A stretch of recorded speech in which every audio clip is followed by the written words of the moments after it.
Hi friends, welcome to my channel. ఈరోజు video చాలా ఇంట్రెస్టింగ్గా ఉందండి. వీడియోని ఎక్కడ స్కిప్ చేయకుండా ఎండ్ వరకే చూసేయండి.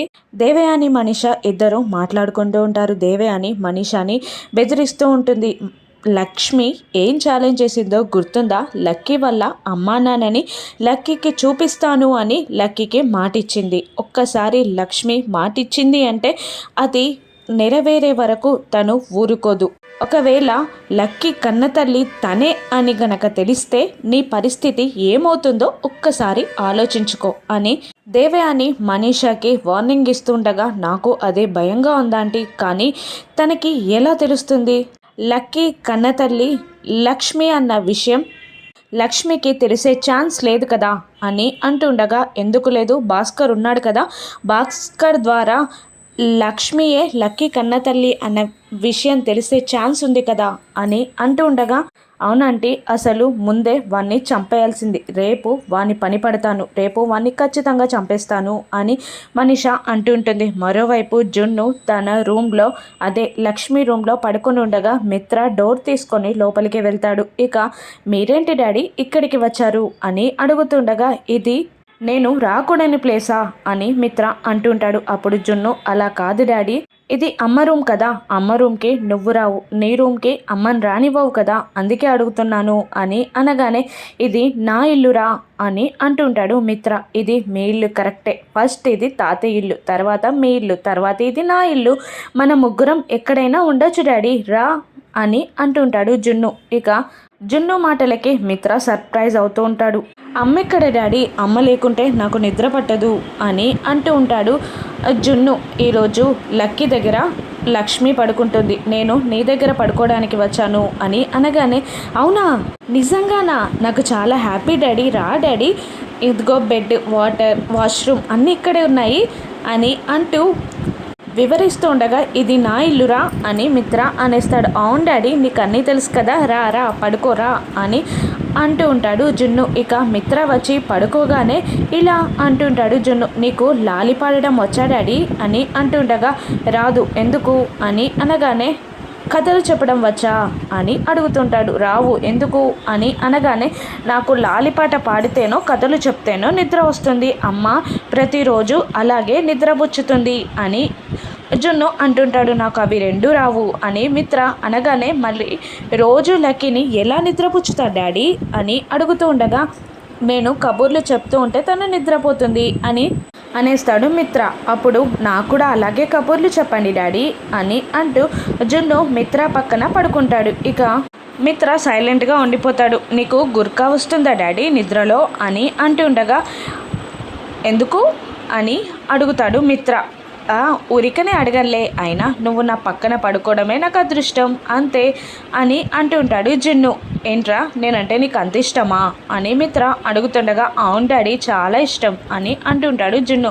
ఇక మిత్ర, నీకు ఎప్పటి నుంచి నేనంటే ఇష్టం రా అని అంటుండగా, చిన్నప్పటి నుంచే మీరంటే నాకు ఇష్టం డాడీ, అమ్మ మీరు ఎలా ఉంటారో చెప్పి పెంచేది, అప్పటి నుంచే మీరంటే నాకు చాలా ఇష్టం డాడీ, ఇప్పుడు చాలా ఇష్టం అని అనేస్తాడు జున్ను. అలా జున్ను మాట్లాడుకుంటూ మిత్ర గుండెలపై తలపెట్టి పడుకుంటాడు. జున్ను అని పిలిస్తే జున్ను పలకకపోవడంతో వాడు నిద్రపోయాడు అని కన్ఫర్మ్ చేసుకొని జున్ను నుదుటిపై ప్రేమగా ముద్దు పెడతాడు మిత్ర. ఇక తెల్లవారుతుంది. లక్ష్మి ఫ్రెష్ అయి పాల గ్లాస్ని తీసుకుని వచ్చి లక్కీ దగ్గరికి వచ్చి, లే అమ్మ ట్యాబ్లెట్ వేసుకునే టైం అవుతుంది, లక్కీ లే అనగానే లక్కీ లేస్తుంది. జ్వరం తగ్గిందా అమ్మా అని అడుగుతుండగా, తగ్గిందమ్మా, నువ్వు నా పక్కనే ఉన్నావు కదా, రోజు నా పక్కనే పడుకో అమ్మా అని అంటుండగా, అలాగేనమ్మా అని అంటుంది లక్ష్మి. రా ఫ్రెష్ అవుదు కానీ అని అంటూ లక్కీని తీసుకెళ్ళి ఫ్రెష్ చేయించి తీసుకొచ్చి ట్యాబ్లెట్ వేసి పాలు తాగిస్తుండగా జాను వచ్చి, గుడ్ మార్నింగ్ లక్కీ, ఫీవర్ తగ్గిపోయిందా అని అడుగుతుండగా, తగ్గింది, రాత్రి అమ్మ మా కన్నా అమ్మ నాన్నలకు వచ్చి చెప్తానని మాట ఇవ్వగానే నాకు పూర్తిగా ఫీవర్ తగ్గిపోయింది పిన్ని అని అంటుండగా షాక్ అయి జాను లక్ష్మి వైపు చూస్తూ ఉంటుంది. ఇక లక్ష్మి, రామ్మ నీకు బ్రేక్ఫాస్ట్ చేసి పెడతాను అని అంటూ లక్కీని తీసుకొని బయటికి నడుస్తుంది లక్ష్మి. ఇక లక్కీ 4 అడుగులు వేయగానే జాను లక్ష్మితో ఇలా అంటుంటుంది, ఎందుకు అలా మాటిచ్చావక్క, ఆ మాట కనుక బావకి తెలిస్తే నిన్ను అపార్థం చేసుకుంటారు కదా అని అంటుండగా, లేదు, తన అమ్మా నాన్న గురించి చాలా బెంగ పెట్టుకుంది లక్కీ, అందుకే అలా మాటిచ్చాను.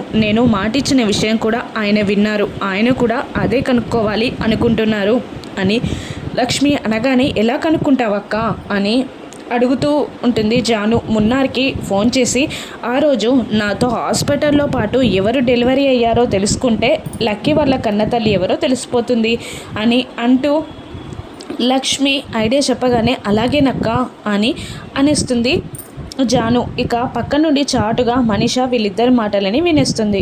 లక్ష్మి మాటలకి చాలా టెన్షన్ పడుతూ ఉంటుంది మనీష.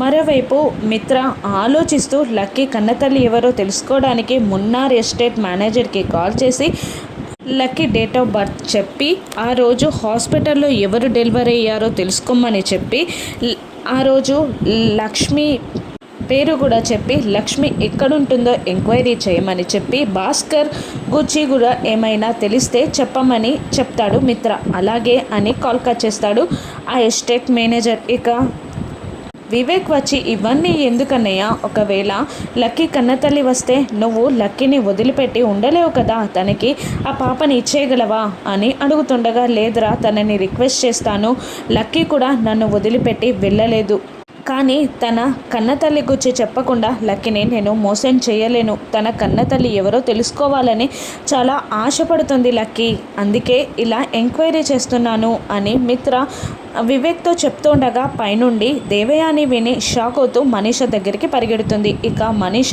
దేవయాని ఇద్దరు మళ్ళీ మాట్లాడుకుంటూ ఉంటారు.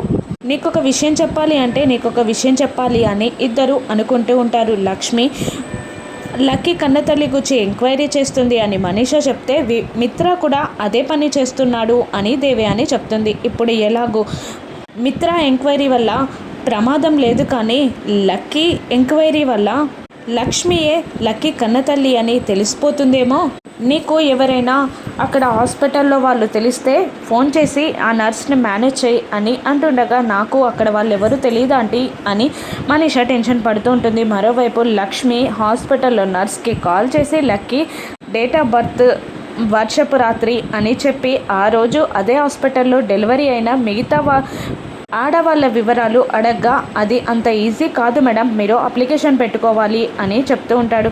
అప్లికేషన్ పెట్టే టైం లేదు, మీరు తొందరగా చూసి చెప్పండి అనగానే, 1 or 2 hours మేడం, ఓకే చెప్తాను అని ఆ నర్స్ కాల్ కట్ చేస్తుంది. ఇక లక్ష్మి అటెన్షన్గా అటు ఇటు తిరుగుతుంది. మరోవైపు మిత్ర ఫోన్ చేసిన మేనేజర్ హాస్పిటల్కి బయలుదేరుతాడు ఎంక్వైరీ చేయడానికి. మనీష దేవయాని కూడా టెన్షన్ పడుతూ అటు ఇటు తిరుగుతూ ఉంటారు. లక్ష్మి, మిత్ర, ఆ మేనేజర్, మనీష, దేవయాని అందరూ లక్కీ కన్నతల్లి లక్ష్మి అని తెలుసుకుంటారా? లక్కీ కన్నతల్లి లక్ష్మి అని తెలుసుకున్న తర్వాత మిత్ర లక్ష్మిని క్షమిస్తాడా? రాను ఎపిసోడ్స్లో చూద్దాం. Thank you for watching.